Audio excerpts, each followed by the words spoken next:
আমাদের এই আন্দোলন বন্ধ করতে পারবে না। জীবন নিয়ে আমাদের আন্দোলন বন্ধ করতে পারবে না।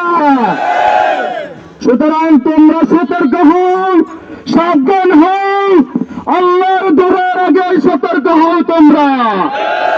প্রিয় ভাইয়েরা, বিগত 1.5 বছরে যারা চাঁদাবাজিতে অতিষ্ঠ করেছেন এই অঞ্চলকে, যারা মানুষকে অতিষ্ঠ করেছেন বিভিন্নভাবে চাঁদাবাজিতে, তারাই আমার বড় গলায় কথা বলেন।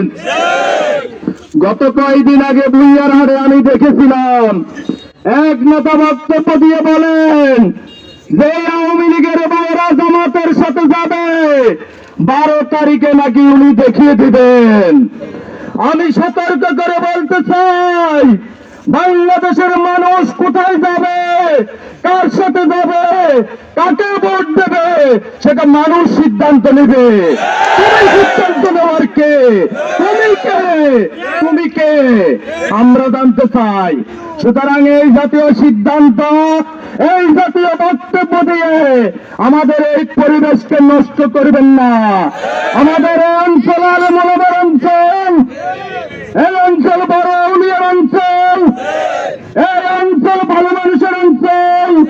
সুতরাং এই অঞ্চলকে যারা নষ্ট করতে চাও তারা সতর্ক থাকো, তারা সাবধান হও। আর পারবে না তোমরা, পারে নাই, কেউ পারে নাই। ইনশাআল্লাহ তোমরা পারবে না, ইনশাআল্লাহ। হঠাৎ করে বলছি, আগামী 12 তারিখ এই দেশে একটি নির্বাচন হবে।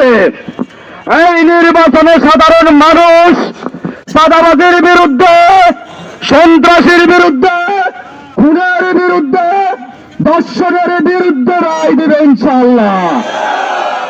12 তারিখে যদি এই দেশের মানুষ ভুল করেন, অনেকে চুপি চুপি এসে আমাদেরকে বলেন, ভাই আমরা তো ডরে ভয়ে আছি, অন্যগুলোকে কেমনে থাকুন।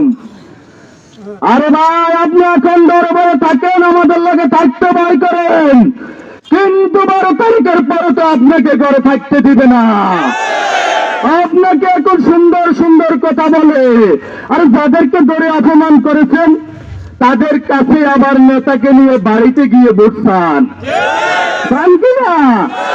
আমরা তো 1.5 বছরে কারো গায়ে হাত তুলি নাই, আমরা 1.5 বছরে কারো কাছে চাঁদাবাজি করি নাই, আমরা 1.5 বছরে কারো সাথে অন্যায় করি নাই। বাংলাদেশ জামাত ইসলামী ক্ষমতায় আসার পরেও কারো সাথে অন্যায় করবে না।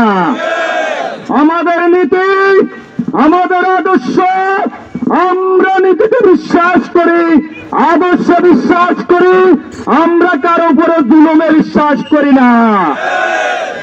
ভোট আপনার অধিকার, আপনি জামাত ইসলামকে ভোট না দিলে আপনি আমার বন্ধু, আপনি ভোট দিলেও আমার বন্ধু।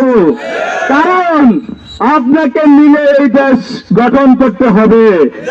আপনারা দেখেছেন জামাত ইসলামের স্লোগান, চলো একসাথে গড়ি বাংলাদেশ, দেখেছেন না?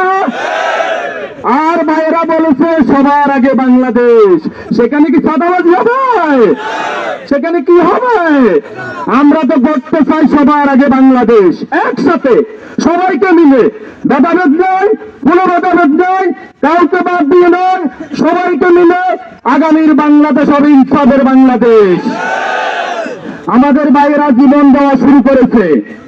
12 তারিখ পর্যন্ত আমাদেরকে ধৈর্য ধৈর্য ধৈর্য ধরতে হবে, এরপরেও আমাদেরকে ধৈর্য ধরতে হবে। কারণ আমরা কারো সাথে অন্যায় ভাবে, আমরা কারো গায়ে হাত তোলা তো দূরের কথা, কারোর সাথে আমরা রাগ করে কথা বলাও আমরা শিখি নাই।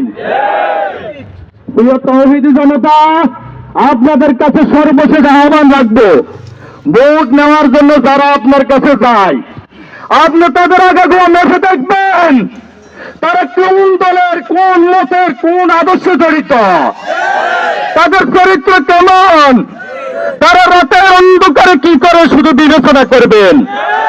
বাংলাদেশ জামাত ইসলামের কোন ভাই যদি চাঁদাবাজির সাথে জড়িত থাকে, আপনি তাৎক্ষণিক ব্যবস্থা নেবেন। আমরা কোনো অন্যায় করব না, আমরা কোনো অন্যায় প্রশ্রয় দেব না।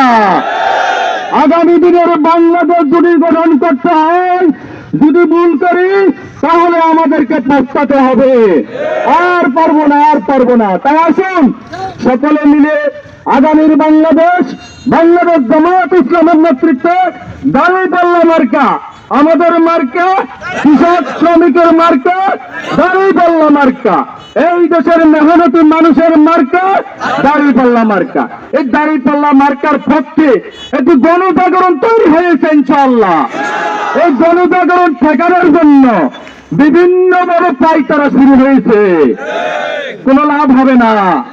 মানুষ বুঝে গেছে, ৫৪ বছর এই দেশের মানুষ বুঝে গেছে।